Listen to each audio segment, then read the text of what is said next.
Gajendra Singh Shekhawat is the minister in the Modi government. He's the MP from Jodhpur. Let's listen to what Gajendra Shekhawat is saying. देश की सेवा का सौभाग्य जोधपुर के सम्मानीय मतदाताओं ने, भारतीय जनता पार्टी जोधपुर के कार्यकर्ताओं ने अपने परिश्रम और पुरुषार्थ से दिया। तीसरी बार भारतीय जनता पार्टी के प्रदेश नेतृत्व ने और राष्ट्रीय नेतृत्व ने भरोसा करके लोकसभा का प्रत्याशी बनने का सौभाग्यपूर्ण अवसर दिया। मैं हृदयपूर्वक जोधपुर के मतदाताओं का, भारतीय जनता पार्टी जोधपुर और कार्यकर्ताओं का, राजस्थान प्रदेश नेतृत्व का, देश के नेतृत्व का हृदयपूर्वक अभिनंदन करता हूं, आभार ज्ञापित करता हूं। प्रधानमंत्री कार्यालय से चाय का निमंत्रण मिला था और स्वाभाविक है कि इस प्रकार की परंपरा प्रधानमंत्री जी हमेशा करते हैं कि अपने काउंसिल ऑफ मिनिस्टर्स के गठन से पहले वो चाय पर बुलाते हैं, उन्हीं को बुलाते हैं जिनको अपने काउंसिल ऑफ मिनिस्टर में इंडक्ट करना होता है। सामान्य सूचनाएं थी, कोई बड़ा विषय नहीं था, चाय पी है और सायकाल समय पर सब लोग पहुंचे। इतनी एक सूचना है, कुछ फॉर्मेलिटीज पूरी करनी होती है, वो फॉर्मेलिटीज पूरी की हैं। बाकी की जानकारियां उन्होंने ये जरूर कहा कि अभी 24 घंटे इसके बाद भी यहीं रुकना है ताकि और भी कोई मीटिंग होगी, कुछ होगा तो वो करेंगे। नहीं, मैं इतना ही बताना चाहूंगा कि मतलब मुझे 2 बार भी मुझे संधि मिली थी। माननीय मोदी सरकार में लगातार 8 साल से मैं मंत्री था, लेकिन आप लोग इतना ही जानना चाहिए कि चुनाव में राहुल गांधी को जनता ने दे दिया है धोखा। राहुल गांधी को जनता ने दे दिया है ये चुनाव में धोखा, इसीलिए मुझे मिल गया है मंत्री पद का मौका। तो इसीलिए मंत्री पद का मौका मुझे मिला है, मुझे आनंद है। मोदी साहब ने मेरे ऊपर बहुत बड़ी जिम्मेदारी सौंपने का निर्णय ले लिया है।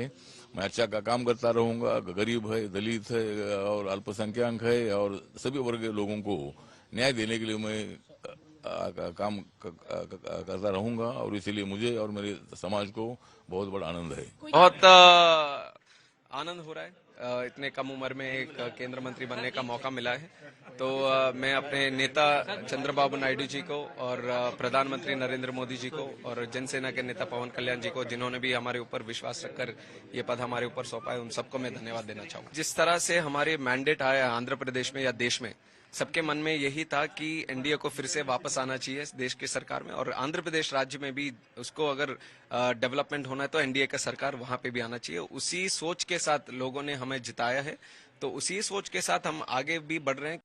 This is the first list. So certainly we hope to have more than these two. It will help the state if the portfolios what we get are infrastructure related, because infrastructure is an economy driver. So once the infrastructure is there, automatically the subsidiary developments will take place. Basically, it's not a wish list; it's infrastructure related portfolios. So once the list is long, getting a few of them will be a great. Are you indicating that it could be something around port and urban development today, the cabinet ministerial that you're getting? That will be too specific to talk about, because particularly when you know it's a first list. So let us hope, as you said, within the long list, where do we find ourselves? So I would like to perch ourselves in the good ones. When TDP plus GSP forms even bigger chunk together, 18 MPs. So were you hoping that this could actually be more than 2 ministers? Yeah, see, politics is an ongoing process. So a lot of things happen now. Something happen next month. Something happen after 3 months. So we are in a positive mood. We are in a positive spirit. Have you settled for less right now because you want special financial aid for Andhra Pradesh? Nothing like that. As I told you, it's an ongoing process. So the dialogue will continue, and whatever best possible for the people of Andhra Pradesh, we will certainly be on that. Okay, I want to go across to my colleague Paulami Sahu, who joins us from the BJP headquarters. Paulami, give our viewers a sense of the preparations at Rashtrapati Bhavan for the swearing in. We've seen a lot of the international dignitaries from the neighborhood being called in, and the very interesting choice of who's invited, who's not. How are they trying to ensure that this swearing in ceremony is special? They want everything to stand out. What's the effort, in your sense, that's being made right now?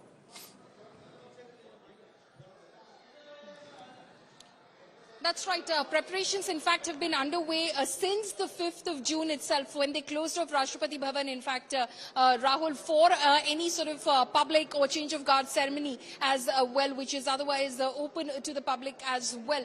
So they have been, of course, they were intimated early on itself that it could be by this weekend that, that ceremony could take place. In fact, they closed it off between June 5th to June 9th, when finally it is actually happening, the swearing-in ceremony. At least 8,000 guests will be present over there, and like you mentioned, it is going to be extremely important with foreign dignitaries coming in from Bhutan, from Nepal, from Sri Lanka, Bangladesh, Maldives, Mauritius and Seychelles as well. Again, the Prime Minister putting forth his neighbourhood first policy. Remember, he did invite the heads of state, heads of government of SAARC nations during his first swearing-in ceremony in 2014. All of those foreign dignitaries have already started arriving. The last of them to arrive will be, in fact, the Nepalese Prime Minister, who is expected to, in fact, touch down in a short while from now, or possibly in the next few moments itself.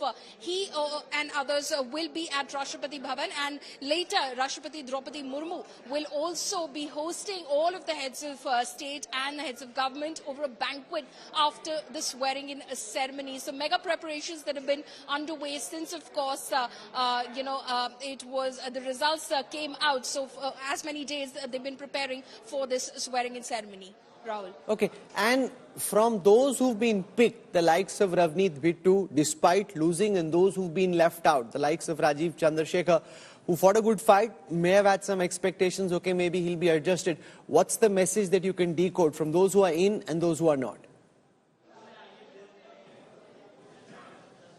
Well, Rahul, this is mostly about having equal representation from various states and various regions as well. You did speak about Ravneet Bittu. He lost the contest from Ludhiana, but he was someone who had, he had won 3 times round on a Congress ticket previously. He is, of course, the grandson of former Punjab Chief Minister late Byan Singh as well.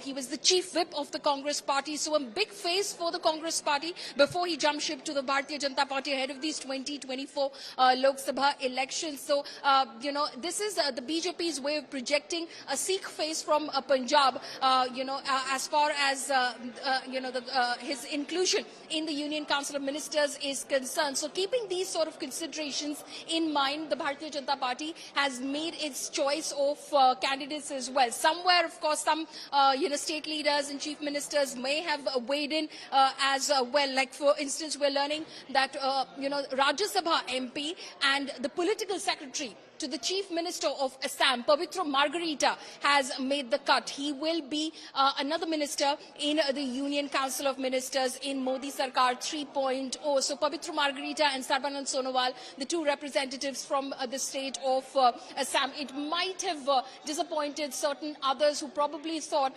from BJP Assam they might be able to make the cut, but the Chief Secretary, the political secretary to the Chief Minister, currently Rajya Sabha MP, Pavitra Margarita, has made the cut. So clearly various considerations that have been kept in mind, while of course looking at caste-specific considerations, community-specific considerations, and of course with an eye on the upcoming assembly elections in the states of Maharashtra, Haryana and Jharkhand as well.